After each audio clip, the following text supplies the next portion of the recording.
Shalom, selamat pagi Bapak Ibu Saudara yang dikasihi Tuhan. Salam sejahtera buat saudara semua dimanapun berada. Saya mengajak Bapak Ibu Saudaraku untuk bersatu teduh dan berdoa dalam renungan penuntun kehidupan setiap hari. Kiranya damai sejahtera dan sukacita oleh Roh Kudus senantiasa melimpah di dalam hati dan kehidupan kita semua. Amin. Tema firman Tuhan pada pagi hari ini adalah ketaatan mendatangkan upah. Ayat bacaan firman Tuhan dari Matius 24 ayat 37 sampai 44. Sebab sebagaimana halnya pada zaman Nuh, demikian pula halnya kelak pada kedatangan Anak Manusia. Matius 24 ayat 37.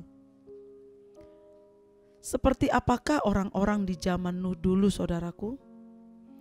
Seperti apakah mereka di dalam kehidupan mereka, apa yang mereka lakukan dan mereka kerjakan pada zaman itu? Ternyata kehidupan mereka pada waktu itu penuh dengan segala jenis kejahatan. Mereka sama sekali tidak mengindahkan hukum-hukum Allah, lebih senang melakukan dosa daripada kebenaran.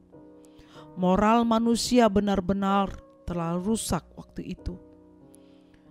Firman Tuhan berkata dalam Kejadian 6 ayat 5, dilihat Tuhan bahwa kejahatan manusia besar di bumi dan bahwa segala kecenderungan hatinya selalu membuahkan kejahatan semata-mata. Bagaimana di zaman sekarang ini?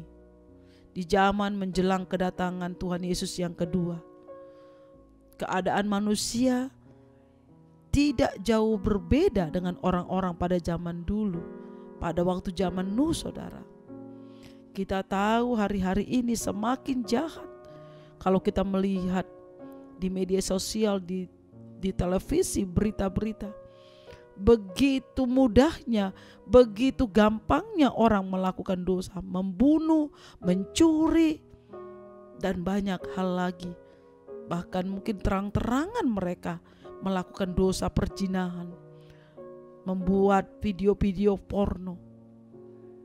Saudara, di mana segala jenis kejahatan merajalela.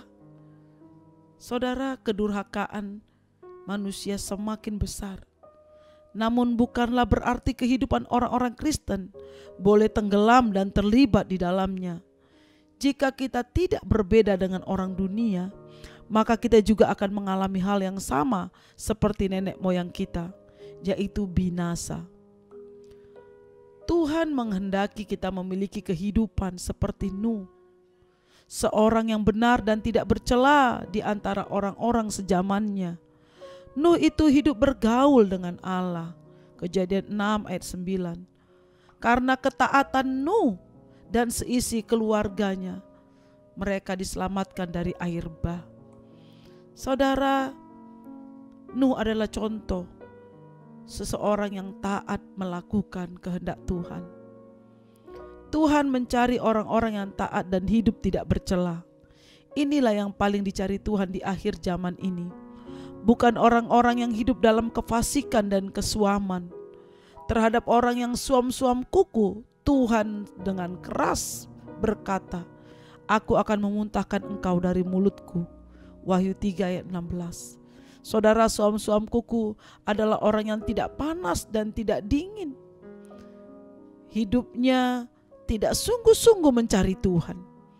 Hidupnya menjadi dua bagian. Satu, dia percaya Tuhan, tapi satu, dia mencintai mamon, mencintai dunia ini, saudaraku.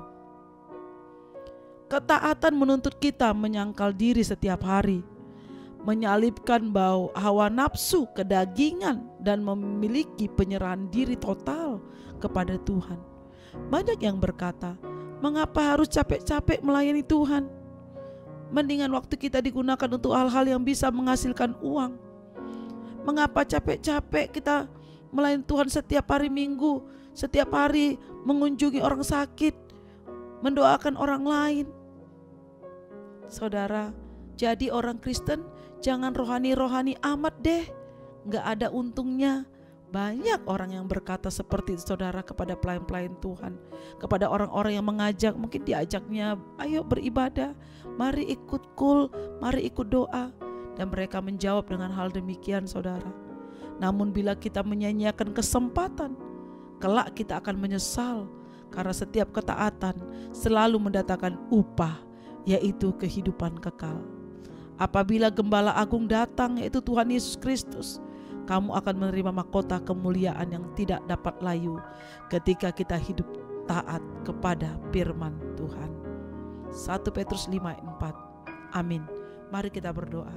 Bapa di surga, terima kasih buat firman-Mu pagi hari ini. Tuhan, Engkau mengingatkan kami kembali bahwa hidup kami adalah milik Tuhan.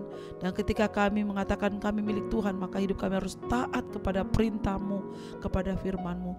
Ajar kami sepanjang hari ini Tuhan untuk taat melakukan perintah-Mu.